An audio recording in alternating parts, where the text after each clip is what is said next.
Hey guys, this is John with Severe Thrifters. I sold quite a few things yesterday. It was actually a pretty good day for me. So let's get this stuff packed up. Let's go.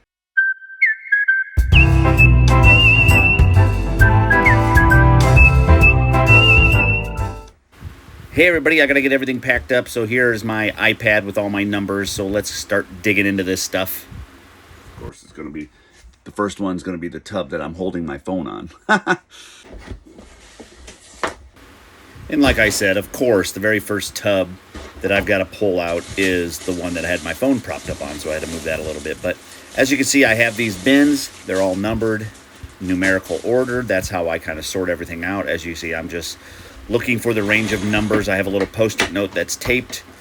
You know, and some tubs hold 30 items, some hold 60. But it's a process that works fairly well for me. As you can see, I keep checking my iPad. That has all my custom SKUs. So I check the number and then just find the correct bin and then yank that baby out and start looking. It's not a foolproof method, but it works pretty well for me. I mean, everything I have is in either a clear plastic, or if it's in a box, it's labeled with a Post-it note.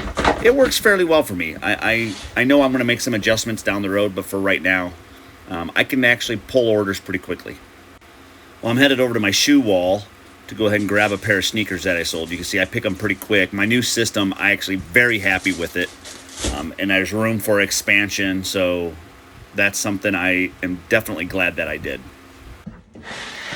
In this next tub, you'll see that I pull out like a green bag, because originally I was packing everything in the green poly mailers and then writing a sticky note. Then I switched to writing the Sharpie or permanent marker number on it, but I like to be able to see what's in there. So I went ahead and switched that up so that obviously you can tell that's an older item that I had sitting in the store. Very thankful I sold that thing. As you see here, this is my top shelf. So some of these tubs actually get kind of heavy. I'm okay with that right now. I don't know if I will be 10 years from now, but I happened to find the item that sold it was right on top, so that was quick and easy. So let's do a quick review of what I sold. Sold a Gator Hater t-shirt,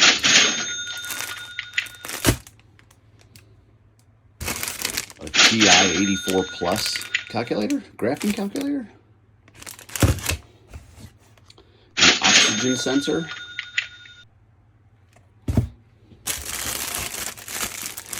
Harley Davidson motorcycle parts. It's a saddlebag lid rail light. A pair of Jordan running shoes.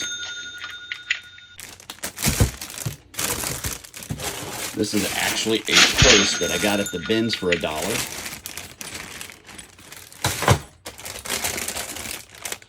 And this Home8 motion detector alarm with entry alarm, kind of a 2-pack. Now it's time to get packing. I get them all packaged up first, get them weighed, and then I'll go ahead and start printing out the shipping labels. I always grab the priority shoe boxes. They assemble rather quickly, and it's a good way just to get the sneakers out of your way.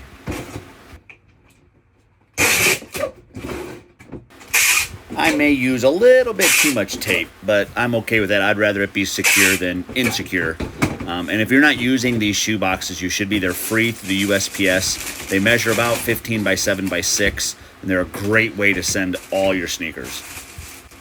The majority of my clothing, whether it's shirts or jeans, I always bag in my poly mailers, unless it's going like to California, the West Coast, because I'm here in Tennessee, and so the priority rate would be a little high.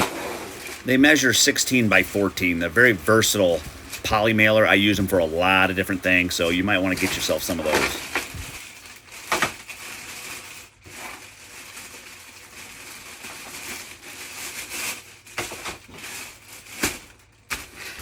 Now you're going to see me grab one of those pinkish or purple. They're a 9 by 7 padded mailer. They work great for a lot of odds and ends, smaller items. This TI 84 calculator slides right in there. Perfect. I use these a lot.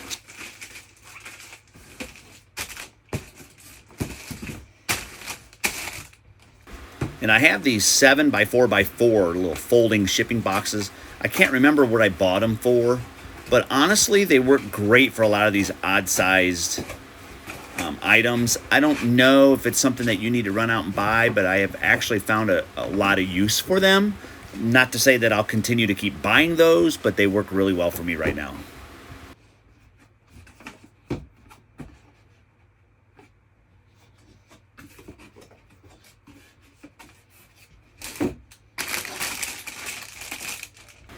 So you can see me heading over to that green mat. What that is a cutting mat, and it's got measurements on it. So I usually lay the little items on there to kind of get a ballpark figure about how much or how big they are. And so then I can choose the box accordingly. This box here is probably one of my favorites. It's a 10 by 8 by 7. I think it's a 10 by 8 by 6, but I measured out at 10 by 8 by 7 because it's a little over. That is a very, very useful box. So be on the lookout or get yourself some 10 by 8 by 6s. I use the heck out of these things.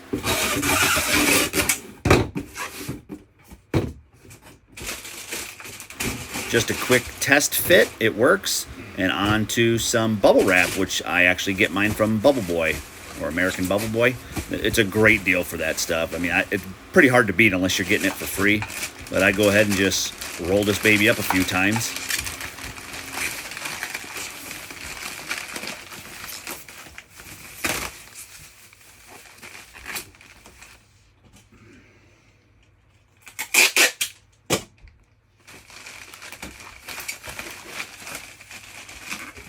And I put this little alarm set in there, and I'm just not happy with how much it moves around. You can see me shaking it there. So I go ahead and say, you know what? Let's just throw some packing peanuts in there just to fill that void. I don't like for items to be rattling around in the box because I see how rough the post workers are with these boxes. So you definitely want to fill all those voids.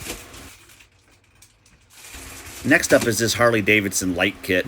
It's one of those, it's just slightly too big for this 8x8, and that thing measures like exactly 8x8, so the box is a hair smaller with the inside dimensions, and so I'm really like battling trying to figure out what I should go with. And the box was in good shape, and I know I opened it up before, and the packaging inside where the light kit is was pretty sturdy, so I just decided to go with the poly mailer on this.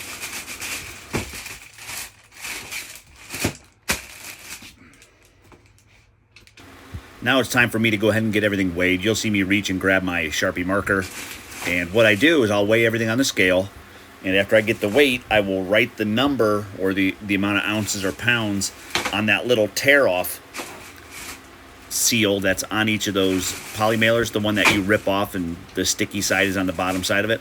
I write it on there, and then on the boxes, I just write it on the inside lip.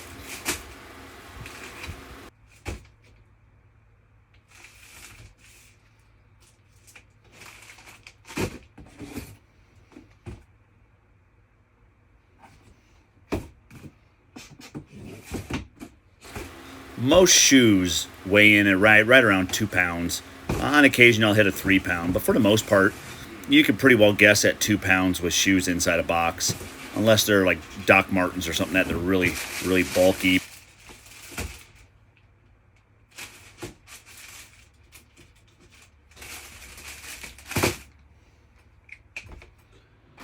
Now it's time to go ahead and get my labels printed out. What you'll see me doing first is I have a spreadsheet that I enter all the information into, how much the sale was, eBay fees, shipping. I just like to break it all down so I have a good running total of what's really going on. And then you see me filling out my thank you cards. I do that for every single package sent out. I can't say that writing out a thank you card is worth the amount of time and effort that you put into it, but I got to tell you, if I were buying something and I got a little personalized note, I think that would be kind of cool.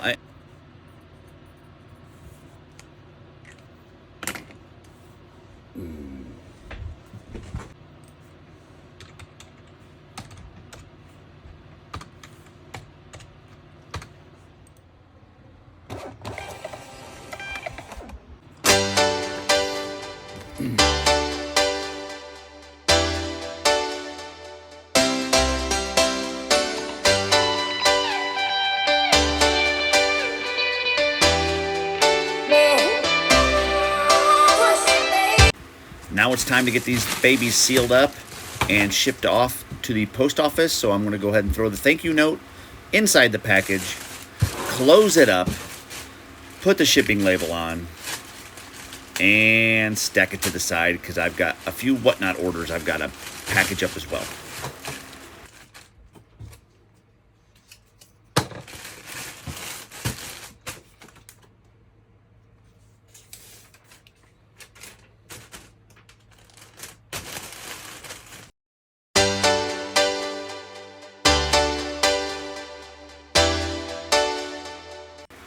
I am all done. Let's go to the post office.